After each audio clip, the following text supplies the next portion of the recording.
Appena arrivati al campo di concentramento, ai prigionieri venivano tolti tutti gli oggetti personali. Il capo veniva rasato e veniva fatta loro indossare una divisa a strisce verticali.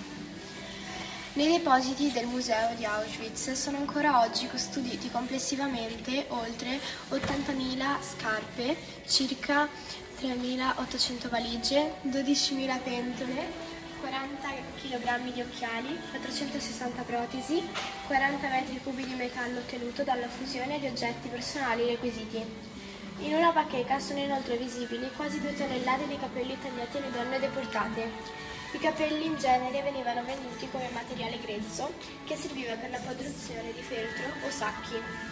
Questo elenco agghiacciante da solo restituisce l'orrore della deportazione e fa intuire la vana iniziale speranza nutrita dai prigionieri di poter affrontare un'esistenza accettabile anche dopo la deportazione, come dimostra il gran numero di pentole portate con sé. In molti casi gli oggetti, soprattutto valigie, conservavano il nome del proprietario appena arrivato al campo.